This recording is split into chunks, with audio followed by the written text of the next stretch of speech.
Willie Gonzales booking na, di pala retired ha. Piniki lang ang dokumento para sa retirement fee. Yan mga ka-review, mula po ito sa ating paboritong historiadora. Yan po yung ating bibigyan ng reaksyon, komento at kritisismo kung meron man po, no? Ayan, at kung bago ka pa lang at di pa po nakapag-subscribe sa ating munting channel, huwag pong kalimutang mag-subscribe. Palike na rin po ng video ito. Maraming salamat po. At ito na nga mga ka-review, no? Talagang makikita mo talaga kung sino talaga yung di ba? Nagkakabukingan na po dito sa investigasyon, dito sa road rage, no, mga ka-review, na kinasasangkutan nga ni Kalbo, Willie Gonzales, no? At ito na nga mga ka-review, sama-sama sabay-sabay po natin pakinggan, panoorin at bigyan ng reaksyon ang balitang ito. Ito na po.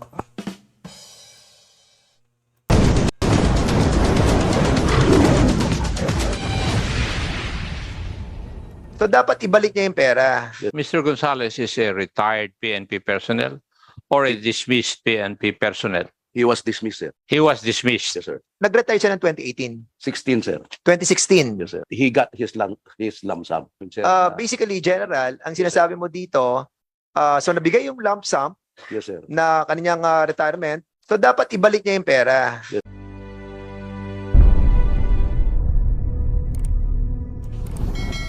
I have here on record. He was dismissed when? 2016 or what? 2018, sir. 2018. So dun siya na-dismissed. But he never retired or he never was retired. Actually, this morning, sir, I conducted my own investigation with the PRPS, and I already sent them a notice confirming the possibility why he was allowed to get lump sum. So I am checking on this, sir. As the director of for investigation, I heard some rumors that he was able to get his lump sum. So I have yet to receive the official report from the PRBS. So Okay, kindly, and the next hearing, will you please bring the answer to the query? yes, sir. If he has or if he had received his lump sum, Yes, sir. then he has retired. Di ba? Yes, sir. Accordingly, sir, he received his lump sum and using a fictitious clearance. So So ang tanong nga po dito mga ka-review, bakit nga po ba na-dismiss sa serbisyo itong si Gonzales, no? Si Willie Gonzales mga ka-review, no? Kung hindi pala ito retired, bakit nakakakuha ng kanyang retirement fee? Ba? Malakas siguro ang kapit nito mga ka-review. Meron talaga itong sinasandalan na opisyal ng gobyerno. Sino kaya yan? I have yet to find out the truth about that. I only received the information this morning. Kaya nga, sa susunod na hearing natin, could you please furnish this committee all the information regarding whether Mr. Gonzales has been retired or has been dismissed? Yes, sir, Your Honor. Kasi pag nakatanggap siya ng retirement benefits, di na-retire siya. Tama po. Yes, sir. Sinasabi nyo, finake niya yung kanyang kwan. It's just only my Well, assumption, sir, but I'm waiting for the official report from the PRBS, sir. General Yes, sir. Torre, I watched your interview together with Mr. Gonzales. So malamang po mga ka-review, no, na piniki po yung yung retirement document ni Gonzales kasi dinismiss siya Paano pa siya makakapag-retired kung na-dismiss na siya sa serbisyo, di ba mga ka-review? Talagang meron nga posibilidad na piniki yung kanyang mga dokumento para makuha lang po yung kanyang lump sum, no, mga ka-review. May I know what is the present occupation of Mr. Gonzales? Kasi maraming media na nagtatanong doon pero he was very evasive. So, would you know ano po ang occupation ni Mr. Gonzales currently? During that time, sir, I believe that he is acting as a bodyguard of somebody I have not identified, and I have not seen any document that will support my this information, sir. So I have not seen any employment contract or any identification card regarding that matter. I asked for him. I asked that from him. He did not provide it, sir. Allow me to ask my question sometimes in the Tagalog dialect simply because sinasabi ng mga nanonood ko minsan, hindi nila maintindihan yung English. So, kung pwede Tagalogin. So, Tama po. hindi mo, nung tinatanong ng media, naririnig ko yun eh. Doon sa video, hindi mo man lang tinanong si Mr. Gonzales kung ano na yung hanap buhay niya ngayon? Tinanong ko, sir. Ano ang sabi niya? VIP security, sir. Security nino. Ayun sabihin, sir. Ha? Ayun sabihin, sir. Bakit kaya? He might be protecting his principal, sir. Ang sinabi niya na lang, Or sarili niyang pinoprotektahan siya, baka sipain siya dahil sa ginawa niya. possible, sir. Isinipan na nga po mga karibyo, di ba? Tinanggal na po itong si Gonzales sa kanyang trabaho. Ang nakakapagtaka mga, sino kaya yung ano, no? Yung VIP na pinoprotektahan ni Gonzales. Oo.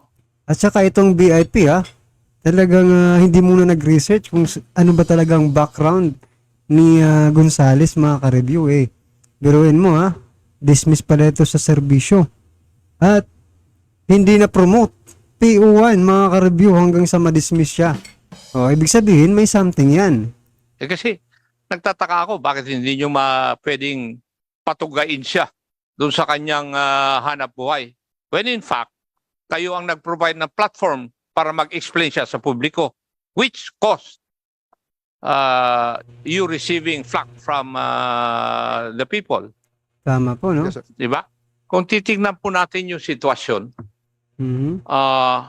ito isang biker, nagbabike lang versus a motorist na mayroong sasakyan. Dahil sa isang sitwasyon na dala sa presinto. Thank you so much, ako, to wrap up, meron lang akong nabasa dito that was submitted to us by Attorney Fortuna, with regards to doon kay Willie Gonzales, na nagkaroon pala ng decision ng July 24, 2006 na dismiss siya. And thereafter, nag-MR siya noong 2012. Nung mag-MR siya ng 2012, nag-decide ang yes, one rank lower. Ang tanong ko doon, paano yung kanyang after reaching the age of 56? So magkano totally nakuha niya? Buo nakuha niya? Oh, yeah. Sir, General Actually, sir, he reportedly retired early in 2016, and then he was dismissed when he was already retired in 2018. So, sandali. Nag-retire siya ng 2018. 16, sir. 2016. Yes, sir. And then he was able to get his retirement, Yes, sir. Reportedly, yun po yung pinapacheck ko ngayon, sir, that he got his lump sum. Pero hindi fictitious dahil nakuha niya yung kanyang lump sum Yes, using his the same name. Yes, sir. Oh, so a while ago you were saying na fictitious yung ginamit niya, kaya niya nakuha yung lump sum Allegedly, niya. sir, my suspicion, Suspicion. gumamit siya ng... Pero it's clear lang naman, madali namang yun, General. Yes, sir. Sasabihin mo lang naman kung nag-retire siya noong 2016 Yes, sir. using his own name Yes, sir. dahil siya nagkaroon ng final dismissal nung In 2018. 2018. Yes, sir. The problem now, sir, he should have that retired. Nabigyan na makakahingi siya ng pera kasi may pending case siya. Kaya nga, So ngayon, may nag-anak na po yung question. oo. Yun So po in yung other words, inimbestigahan namin, sir. Basically, General, ang sinasabi mo dito, so nabigay yung lump sum Yes, sir. na kanyang retirement, tapos nagkaroon ng decision ng 2018 about the dismissal niya. Dismissal niya of So- the previous case, sir. So, basically, dapat ibalik niya yung pera na nakuha niya. Yes, sir. Yun po yung pinupurso namin na sir. Ayan.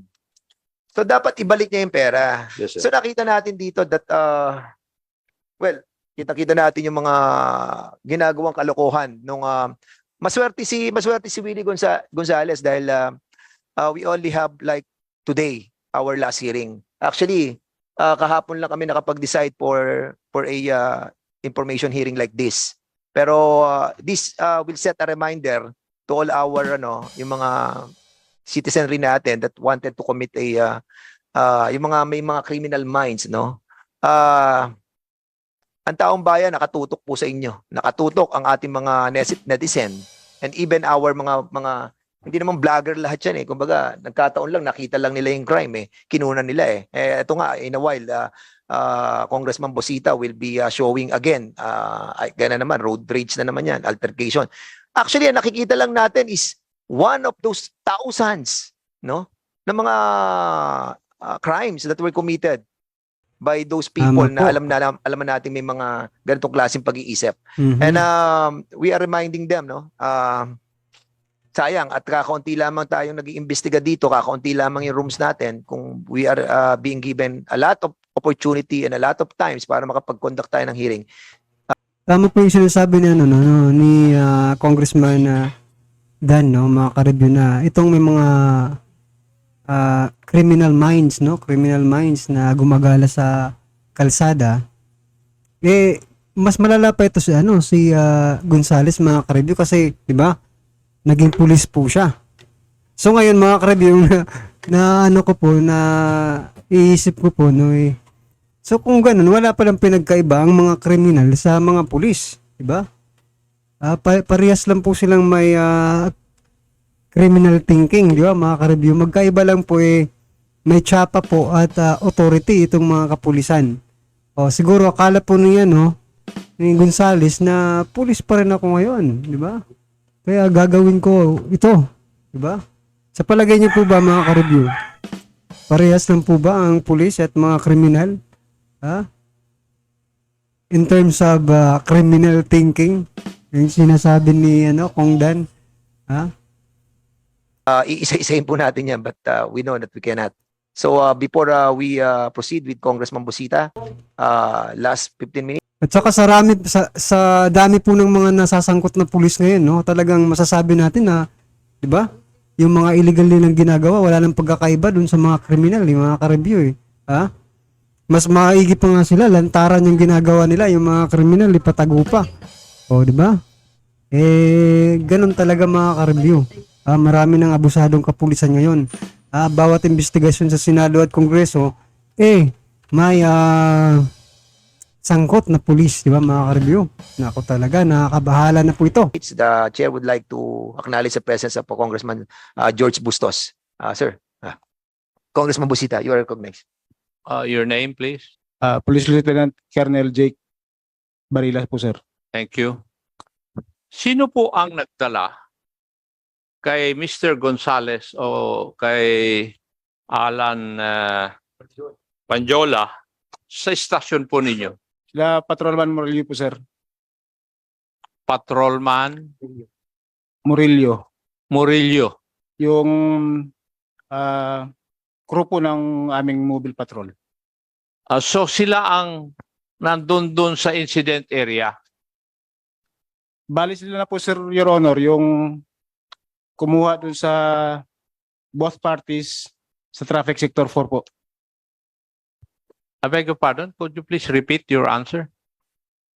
Sila po, sir, yung kumuha sa both parties doon sa traffic sector 4. Traffic sector 4, kung saan nangyari yung insidente? Yes, sir, yung sector po na nag-conduct ng initial investigation dun Initial sa traffic accident. investigation. Sa traffic Okay. accident po. Bakit inilipat? Hindi ba traffic altercation yon? Bakit inilipat po doon sa, inalis po doon sa doon sa traffic sector 4? During the conduct of investigation, lumalabas po kasi na may complaint against doon sa na grave threat as well as malicious mischief committed by both sides, Your Honor. Grave threat and malicious mischief committed by both sides. Kindly tell me, pwede po bang mag-grave threat yung nagbibisikleta?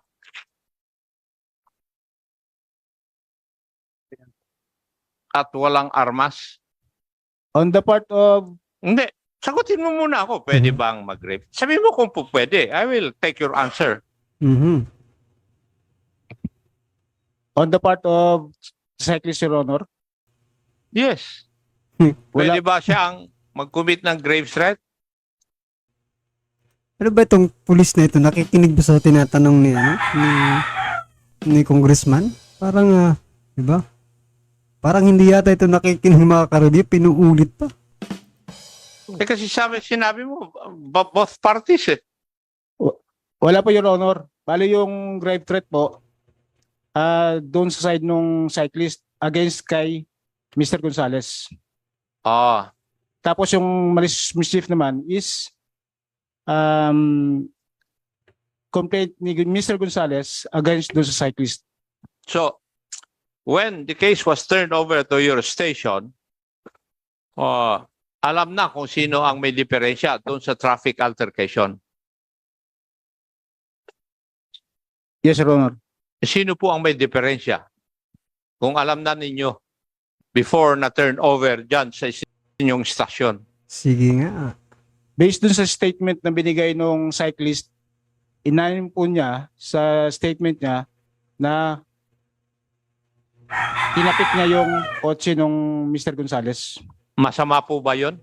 Or did the cyclist commit any violation of law when he did that? Lumalabas to kasi, Your Honor, na Teka, huwag kang kuhan. Sagutin mo muna ako bago ka mag-explain. Did the biker or the cyclist commit any violation of law nung tinapik niya yung sasakyan ni Mr. Gonzales. Ano to? Gonzales. Gonzales? yes, Your Honor.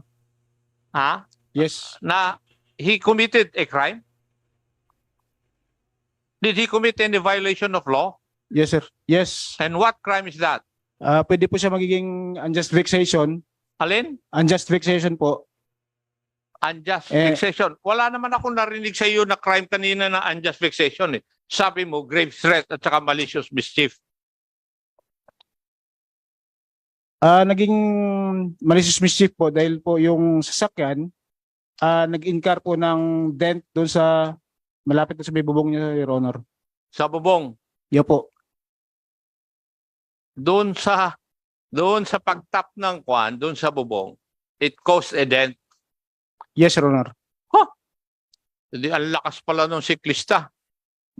Magiging siklista na rin ako kung ganun ako kalakas ang mangyayari sa akin. Alam mo, Iho, what I'm trying to point out is, yung ordinary Grabe pala mga karibyo. Parang ang lumalabas dito mga karibyo. Binangga ng siklista. Diba? Kasi nagkaroon ng dent eh. Nayupi mga karibyo yung mga kotse ng binanggaan ng siklista. Itinapik lang naman. Oh. Pero siguro ko napakalakas na nga talaga ng siklistang ito. Diba? Pero ano pa rin eh. Parang hindi pa rin di ba? Hindi ka satisfied, di ba, mga ka-review? Ako, hindi ako satisfied na gano'n ang mangyayari pag tinapik mo lang. Nako. na tao at saka isang nagpapanggap na retired na policeman, dadalhin mo sa isang istasyon kung saan siya nanggaling. Sino kaya ang dihado sa tingin mo?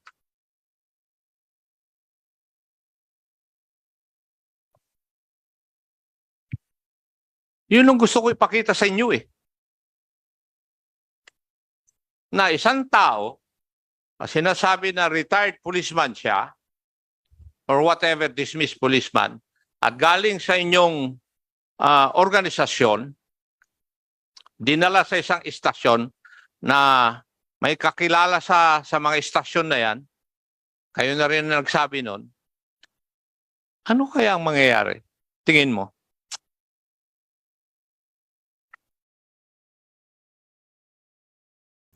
So mga ka-review, ang gusto lang ditong ipalabas ni congressman, no, mga ka-review, na dehado talaga dito yung siklista. Parang yung lumalabas kasi dito, mga ka-review, talagang may, di ba, may injustice na eh. Di ba? Gaya nga po nang nangyari sa dun sa, di ba maalala nyo, may nag-trending, mga ka-review, na isang lolo na nagnakaw raw ng mangga. At yung lolo po yun, nakulong, mga ka-review. Nagte-trending yan sa social media kasama itong si Willie Gonzales. At ang ipinapakita po doon, kung anong po ang pagkakaiba ng may koneksyon, may pera, mayaman at mahirap. Diba?